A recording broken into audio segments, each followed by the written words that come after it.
Hey guys, I'm back to read chapter 11 from the Miscalculations of Lightning Girl. Sitting by myself tonight, no cats want to join me. Too warm for the fire, so kind of boring.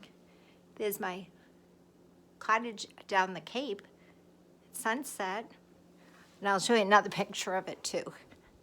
I wish I was down there instead of home.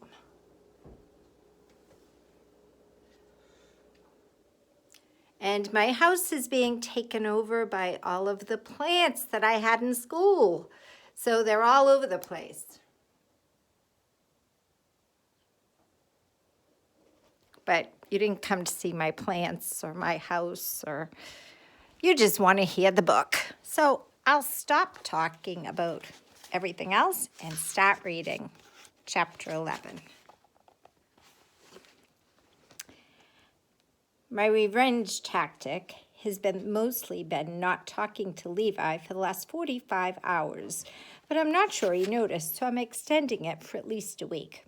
He sits to my left during lunch, keeping his head down like a cheese sandwich is the most interesting thing in the room. Maybe the silent treatment isn't the way to get back at Levi. I twisted my seat to face Wendy and put my back towards Levi. I wonder if he notices my rudeness. Wendy does most of the talking here at lunch and on the bus. I'm learning about a lot of similarities between the musicals Les Miserables, and I pronounced that wrong, and Hamilton. You can listen to them online. I know you'll love them, she said between spoonfuls of yogurt. So will you listen to them? Sure. Awesome. I'll listen with you. Can I come over to your house today? Wendy said. I'll text my mom later, but I'm sure it's okay. I close my eyes and picture our apartment in my room. Is there anything that might give away my secret? My walls are decorated with images of the Fibonacci spiral in nature. Flower petals, pine cones, shells, far-off galaxies. But Wendy would probably assume I love nature, not numbers. I have a collection of math and engineering textbooks on the top shelf of my desk. Nana buys them at garage sales, and most of them were printed from the 50s or 60s. They'd be hard to explain. I guess, but we don't have a house, we just have an apartment. I tug on my lightning bolt necklace. Part of me is hoping this is not okay and she won't be able to come over. Oh, that's cool. She puts her arm out like she's going to hug me or high-five me, and I jump back in my seat. My elbow knocks into something, and I turn and see Levi's chocolate milk puddling across the table. He groans. I'm sorry, I mumble. His sandwich and chips are already soggy. I drop 4 Clorox wipes onto the table and struggle to open a 5th individual packet. This cuts into my daily supply, but I still have enough for the rest of my classes. The other kids all hand Levi their napkins, and I do the same. He picked up his ruined lunch and carries it to the garbage can. Other kids move their trays away from the puddle. Levi comes back with a roll of paper towels to mop up the mess. My mess. Serves you right for cheating. I only say this in my head, and it doesn't make me feel any better. Sorry, I whisper again. It was an accident, Levi replied. The brown paper towels aren't exactly super absorbent. He needs half a roll to soak up the milk. When the table's finally clean, Levi sits down again. Then he pretends to bite into an invisible sandwich. The kid across from him laughs, and Levi peels an invisible banana and pretends to eat it. More kids are laughing. Enough of the mime act, Maddie says, but not in a mean way. She's laughing too. Then she reaches into the small handbook that she carries cross-body. Here, she holds out a couple $1 bills to Levi. Go buy some more chips or an ice cream. Levi looked at the money. No, thanks. I'll take it, another kid said. No, Maddie says. She shoves the bills into Levi's hands. Just take it. Then she turns to Jasmine, who's on the other side of her. Levi stares at the money, then shrugs and walks to the food line.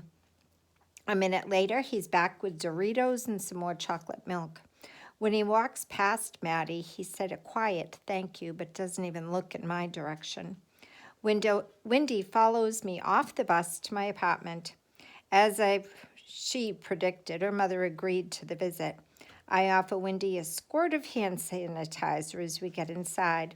Nana isn't home. She's working the day shift at Cracker Barrel. Do you have a snack? I ask as I clean the kitchen table with a Clorox wipe. Yes. Please tell me you have something other than fruit or yogurt. That's all we ever have at my house. We got Twizzlers. Yes! I move a box of oatmeal and a carton of breadcrumbs to get to the candy stash. Nana and I both know where the candy is hidden. Not sure who we're hiding it from. The landlord or robbers, I guess. I offer Wendy the open bag and she takes 3. I bite off the end of a Twizzler, then I sit at the kitchen table.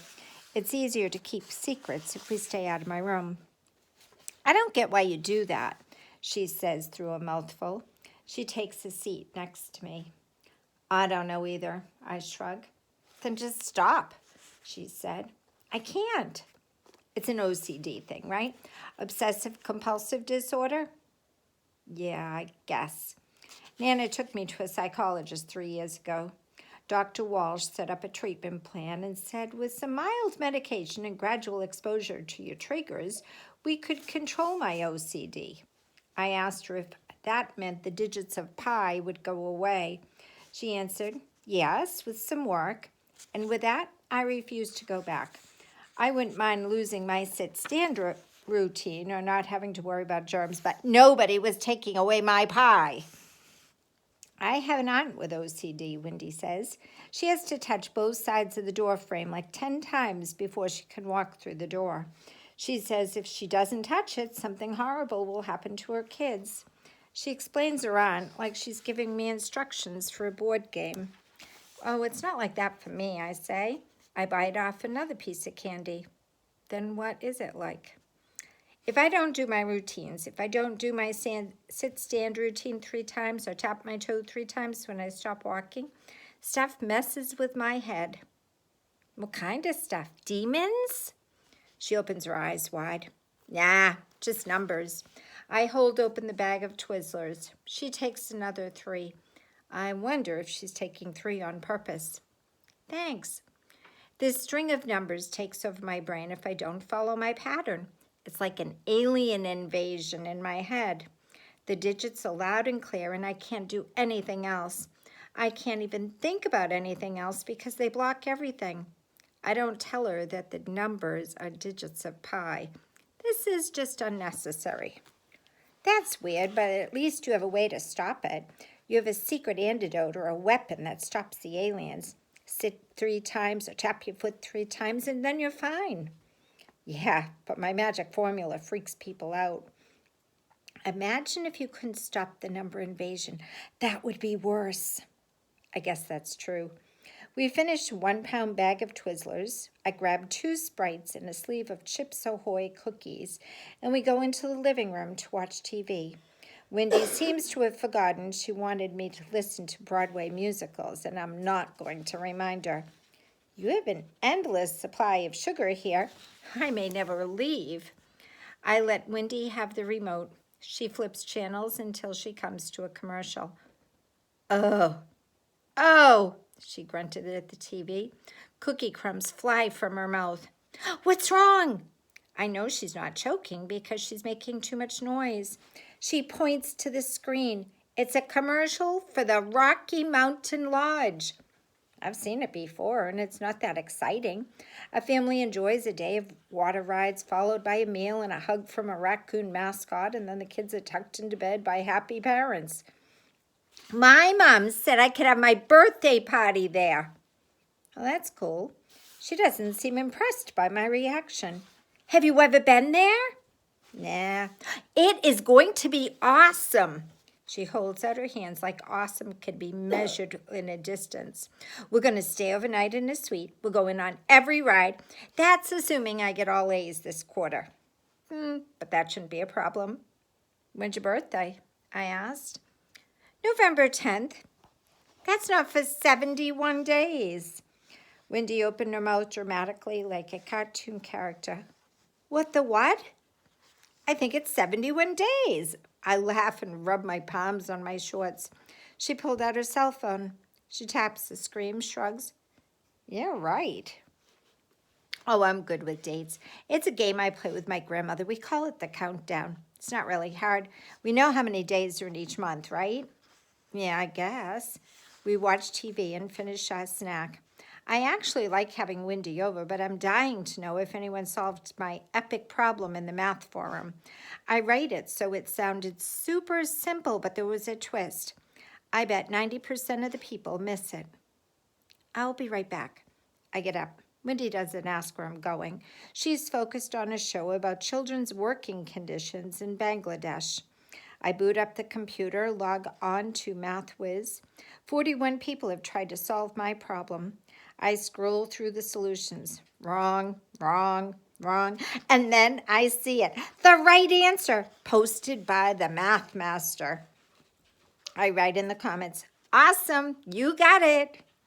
I don't admit that part of me was disappointed that the fourth person figured it out. The next 37 posts are all arguments about whether the math master was right. Lucy, Wendy calls from the living room. My sister's here. Coming. I turn off the computer, say goodbye to my Eve friends, and go back to the actual person in my living room. Not that my online buddies aren't actually humans. I gotta go. She walks over, gives me a one-armed hug around the shoulders.